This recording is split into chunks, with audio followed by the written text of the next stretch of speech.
ഇന്ന് കേരള കോൺഗ്രസ് എമ്മിൻ്റെ steering committee യോഗം കേരള കോൺഗ്രസ് എടുക്കുന്ന നിലപാടുകൾ ഇടതുപക്ഷത്തിന് നേതൃത്വത്തിൽ ആശങ്കയുണ്ട്. ഞാൻ ഇന്നലെ സംസാരിച്ചിരുന്നു ജോസ് കെ മാണിയോട്. പലവട്ടം ഞങ്ങൾ സംസാരിച്ചിട്ടുണ്ട് റോഷി അഗസ്റ്റിനോട്. ഞങ്ങളുടെ എല്ലാം ഒരുപാട് സുഹൃത്തുക്കളുണ്ട് കേരള കോൺഗ്രസിനകത്ത്, അടുത്ത സുഹൃത്തുക്കൾ. അവരെല്ലാം ഒരുപോലെ പറയുന്നു LDF വിട്ടുപോകേണ്ട ഒരു കാര്യവും ഇല്ല കേരള കോൺഗ്രസ്സിന്. അവരെല്ലാം പറയുന്നു ജോസ് കെ മാണിയാണ് ചെയർമാൻ. ജോസ് കൃത്യമായിട്ട് പറഞ്ഞു കഴിഞ്ഞിട്ടുണ്ടല്ലോ, LDFിൽ നിന്നും ജോസ് കെ മാണിയുടെ പാർട്ടി കേരള കോൺഗ്രസ് EM മാറുന്ന പ്രശ്നമേ ഇല്ല എന്ന് അദ്ദേഹം പറഞ്ഞു കഴിഞ്ഞു. കേരള കോൺഗ്രസ് ചെയർമാൻ അങ്ങനെ പറഞ്ഞിരിക്കെ അതിനപ്പുറം പോയിട്ടുള്ള ഒരു സ്പെക്കുലേഷനെയും ഇടതുപക്ഷ ശക്തികളും LDFും കമ്മ്യൂണിസ്റ്റ് പാർട്ടിയും ഗൗരവമായി കാണുന്നില്ല. കേരള കോൺഗ്രസ്സിന് സ്വന്തം വഴി അറിയാം.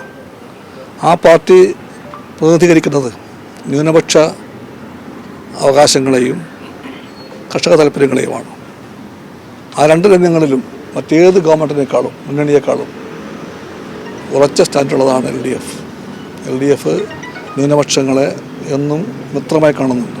എല്ലാ കാലത്തും ഇന്ത്യയിലെമ്പാടും ഭൂരിപക്ഷ വർഗീയ ഭ്രാന്ത് പള്ളി ആക്രമിച്ചപ്പോൾ, കന്യാസ്ത്രീകളെ ആക്രമിച്ചപ്പോൾ, പുരോഹിതരെ ആക്രമിച്ചപ്പോൾ, ബൈബിൾ കത്തിച്ചപ്പോൾ അവിടെ എല്ലാം ഓടിയെത്തിയത് എല്ലാവർക്കും അറിയാം, ഇടതുപക്ഷമാണ്.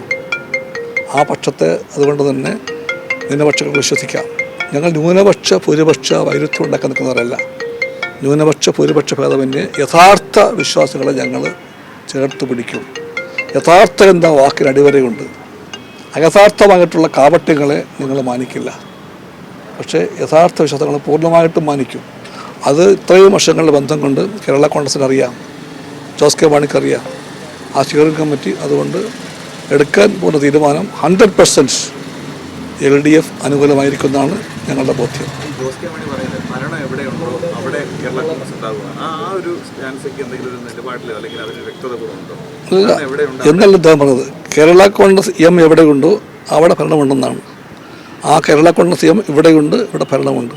നാളെയും കേരള കോൺഗ്രസ് EM ഇവിടെ ഉണ്ടാകും, ഇവിടെ ഭരണമുണ്ടാകും എന്നാണ് എൻ്റെ അർത്ഥം. അതിൻ്റെ വ്യാഖ്യാനം.